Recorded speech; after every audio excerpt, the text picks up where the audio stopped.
You all took a picture together, and in doing so have cemented this time in this particular moment. And why is this important?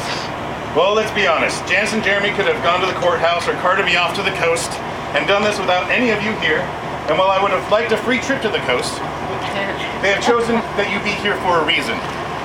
You are their community. While this could have been done at Shuckers or Manzanita Roadhouse Grill, both fine establishments, they chose not to do so. It takes humility to do what Janice and Jeremy are doing here. Jeremy has brought home women before Janice to meet his family, and Janice has brought home men before Jeremy to meet her family, but it is only now that they both stand before not only their family, but their whole community to say, this is the person I want to spend the rest of my life with. We are witnessing the combination of two people, be they the Patterwinkles or the Finkelssons, whatever they deem their celebrity name to be. Janice and Jeremy's story started as many before them, with vegan cupcakes and whiskey.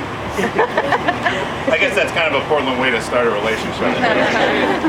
But show of hands, anyone else vegan food and whiskey? No? Well, all right, good on. Now during a ceremony I usually talk about love, and I cannot assume that everyone here has been in love or knows what love is, but surely you know what I would say about love as a reverend in the middle of a ceremony. When it comes down to it, you just know when you love someone.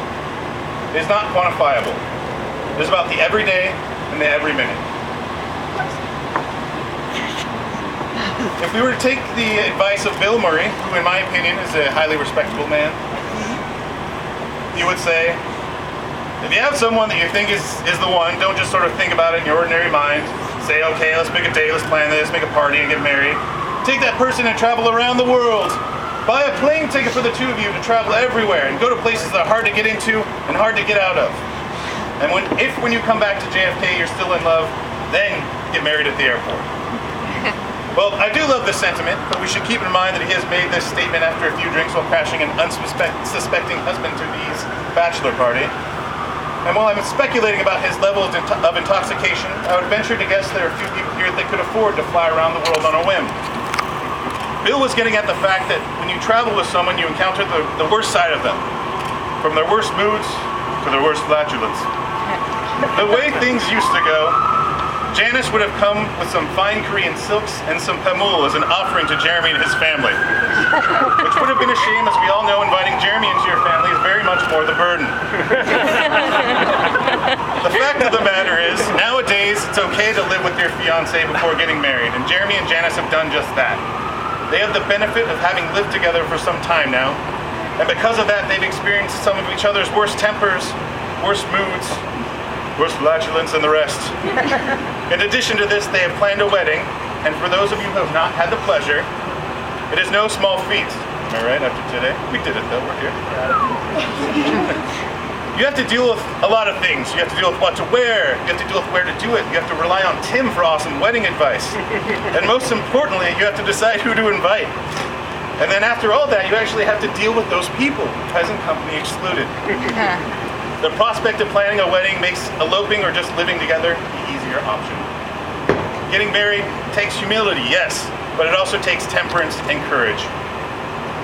Janice and Jeremy have tested their relationship with life itself, and it is upon this foundation that their marriage will grow and prosper. May I have the rings?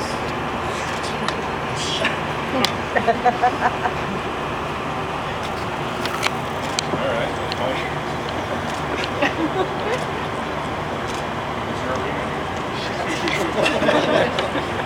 Jeremy and Janice, these rings are a message to the world about who you are.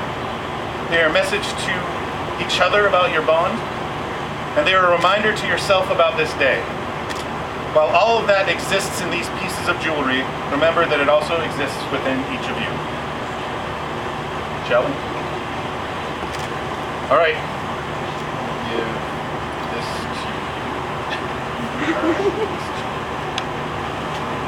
Jeremy, if you agree with the following, please say I do. Do you promise to love Janice and to love who you are when you are with her? Do you promise to support every hope and every dream the two of you conjure? Do you promise that no matter what happens to you both, to recognize the beauty in every day that you are together? Do you promise to grow your relationship throughout the years of delirious happiness, inevitable disappointments, and overwhelming love? Do you realize that for some reason, to Janice, you're not just the man of her dreams, but better? You bet your ass I do. All right, Janice, thanks. She puts ring on you now. There you go. Janice, if you agree with the following, please say I do. Do you promise to love Jeremy and to love who you are when you are with him? Do you promise to support every hope and every dream the two of you may conjure? Do you promise that no matter what happens to you both, to recognize the beauty in every day that you spend together? Do you promise to grow your relationship through the years of delirious happiness, inevitable disappointments, overwhelming love, through the joy of San Francisco Giants or Niners wins, and the frustration of their losses? Do you realize that the cutest smile Jeremy has ever seen is yours after he bites your puffy little cheeks? Put that on there. All right. And now, without further ado, I present to you now Jeremy Patterson and Janice Finkel. You may now.